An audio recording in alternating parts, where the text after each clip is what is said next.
Hello, the Crazy Cross Stitch Lady. Welcome to my craft room. I have decided to do a 5-part series on specialty stitches that are actually quite simple to do.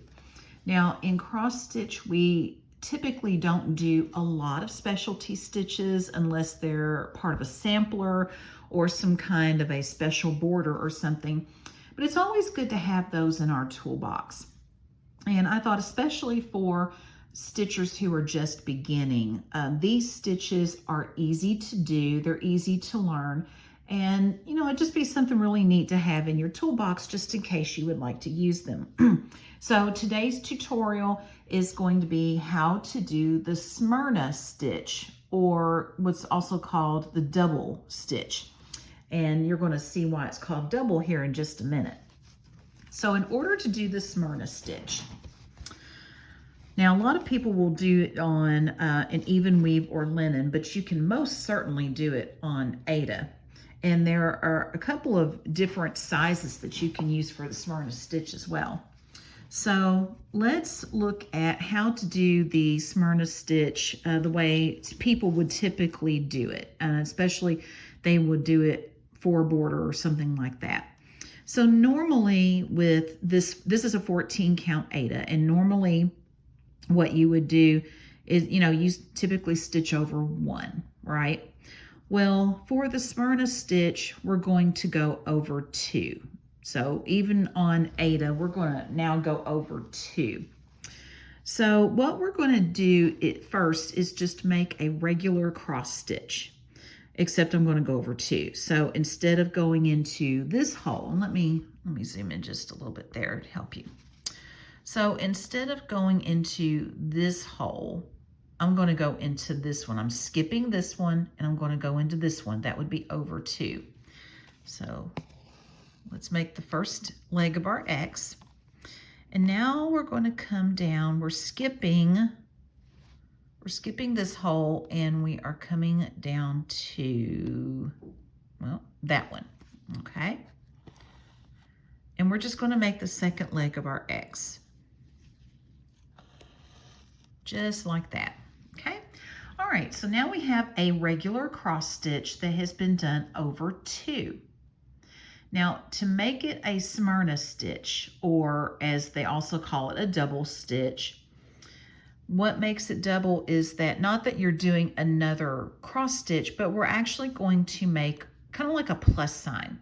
So what you want to do is you want to go into this hole right here at the bottom that is in between your 2 legs. And we're going to pull it through. And then we're going to come up to this one that's at the top between the 2 legs. Pull that through. Okay, so you're going from bottom to top. A lot of people go top to bottom and they insist that you have to do it that way. No, not really for this stitch. Bottom to top, top to bottom, it doesn't really matter. You're going to have the same result.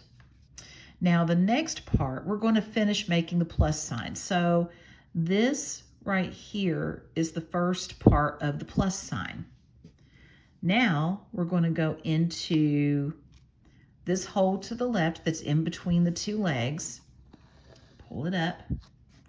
And we're going to come over to this hole, which is in between the 2 legs on the right, to complete our plus sign.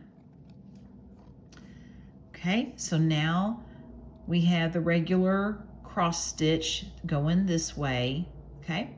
And then we have one leg of a plus sign going up and down, and then the other part of the plus sign that's going across. And that is a Smyrna stitch. That's it. That's all there is to it. So let me do it again. So I'm going to come over a couple and give it a little space. So the first thing I'm going to do is I'm going to skip over 2. So skip over this one, go here. I'm doing a cross stitch right now. So there's the first leg.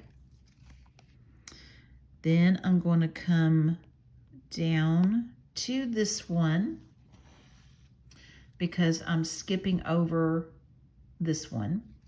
Now I'm going to do the second leg, so I need to come up here. Okay, now there's my cross stitch. Now I have to do the plus sign on top of it. So I'm going to go to this hole right here, come up, go to the top. Okay, there's the first leg of my plus sign. Now I'm going to come over here to the left, and now I'm going to go to the right to make the second leg of my plus sign. And there's my Smyrna stitch. So you can see just from looking at these two, if you have several of these in a row, that's going to give you a really cool border, or it might give you some cool accents if you're working on a sampler. Now, you can also double the size of this, and I will be honest, if you double the size of the Smyrna stitch, it will look better on even weave or linen. At least that's my opinion. It won't look so great here because of how big these holes are. But let's go ahead and do a bigger one. So let me come over here, okay? Now, we're going to do exactly the same thing, except we're skipping, instead of over 2, it's going to be over 4. So 1, 2, 3, 4. Okay, there's the first leg of my cross stitch. Now I'm going to come down. So if I'm going to come down, it's going to be in this hole right here. Okay, because that was 1, 2, 3, 4. Okay, kind of like a box. Now I need to come up to this one. Okay, now there's my cross stitch.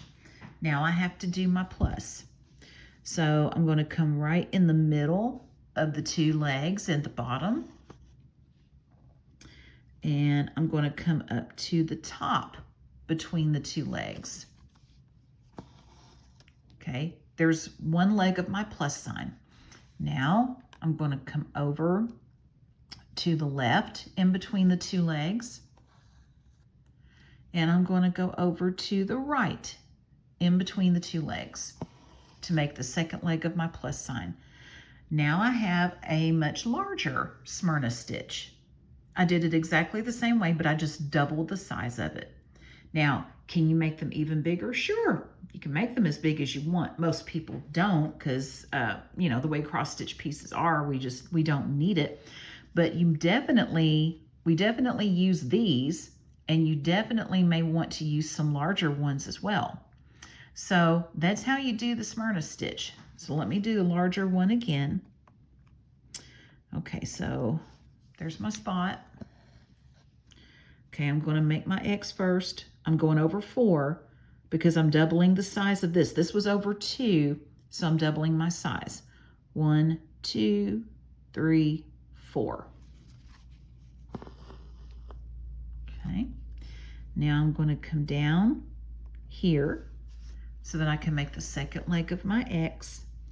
And I'm going to come up here. Okay, now there's my cross stitch.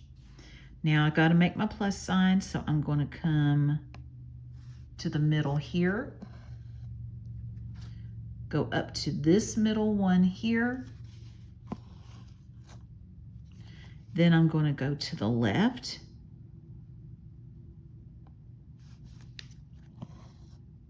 and then go to the right to make the second leg of my plus sign. And there it is. So why don't you give this a try? Go back and watch this video as many times as you need to. And, you know, just take a scrap piece of Aida or even weave if you want, and just practice making the Smyrna stitches and see what you think. You can put as much space or as little space between them as you want, and just see what it looks like. See if you actually like the look of this particular stitch. So I hope that you found this helpful and informative, and I wish you happy stitching on your Smyrna stitches. Be creative and be blessed, and I will see you later. Bye.